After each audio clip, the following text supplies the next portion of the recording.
Hey guys, here in London at Liverpool Street Station. We are here for a 3.5-day visit.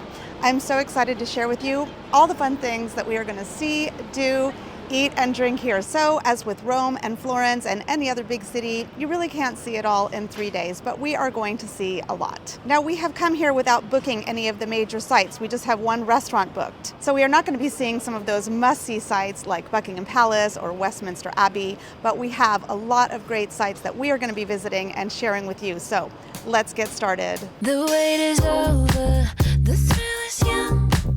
I'm close to coasting under the sun. I got no fears, only feet to the pavement.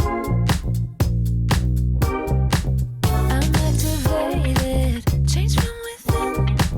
The world's a For our first night in London, we joined our friends at this fantastic restaurant in Chinatown called Little Four Seasons. One of the specialties of the Four Seasons is the Peking duck. There were 6 of us, so we ordered 2 of them.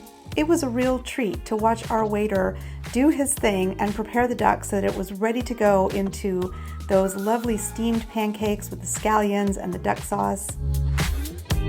Alessandro insisted that he doesn't eat duck, and then he pretty much vanished the duck. I was the only one of the group who likes spicy food, so I was happy to get these fantastic shumai dumplings that were really, really spicy. I just love them. things in the making, things in the making. In London, you are spoiled for choice where museums are concerned. We couldn't decide between the Victoria and Albert, also known as the V&A Museum, or the Museum of Science. So half of our group went to the V&A and the other half went to the Museum of Science. I was in the V&A group.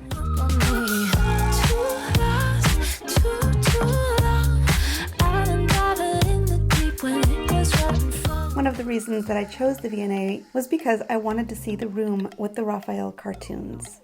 When Raphael designed his tapestries that would adorn the walls of the Sistine Chapel, he first made preparatory designs, which we call cartoons. And the V&A houses a huge collection of the cartoons of Raphael's tapestries.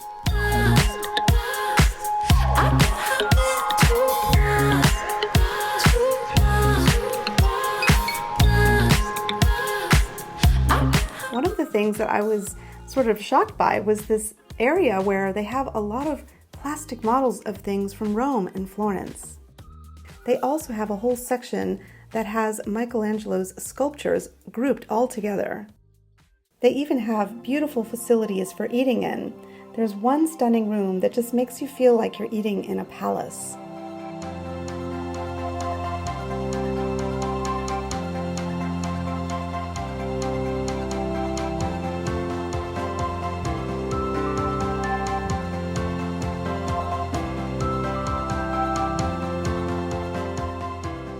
We decided to take a wander around St. James Park, and by chance we saw that there was some sort of event happening at the far end. We got closer and saw that they were doing a kind of changing of the guard. We asked one of the policewomen there, and she told us that it was the changing of the King's lifeguards. It seems this happens daily at 11 a.m. and on Sundays at 10 a.m. This is not the same as the changing of the guard in front of Buckingham Palace, but it was beautiful nonetheless.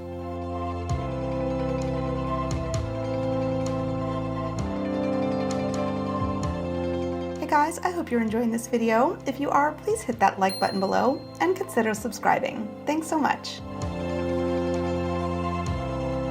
The meeting point with our friends was at world-famous Fortnum and Mason, purveyors to the royal household. Just the experience of being inside is a feast for the senses. You can purchase everything from tea and coffee and pastries to groceries to household goods to pink gin that they distill on the premises.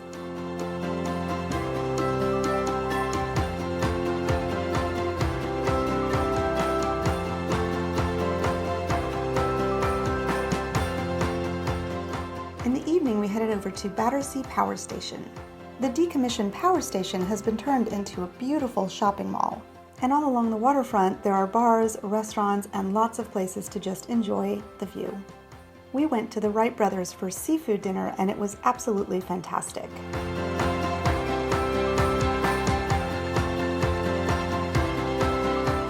The light after dinner was beautiful as well.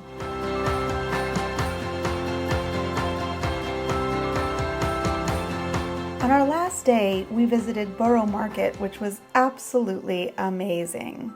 This outdoor covered market has a bit of everything. You can grocery shop here, but you can also try different foods.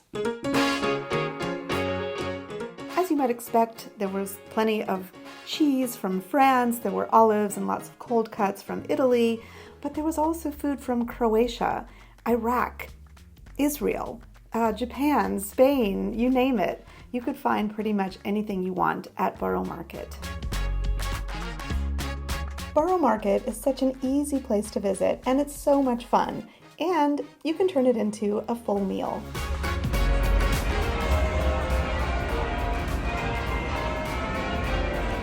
By chance, we stumbled on the Southwark Cathedral because it happens to be just next door to Borough Market.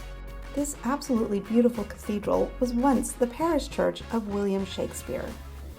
You probably know that London used to be called Londinium in ancient Rome, and sometimes you'll see ancient Roman ruins right in the middle of London. In this church, there's a small archaeological museum where you can see the different levels underneath the church, going all the way back to an ancient Roman road.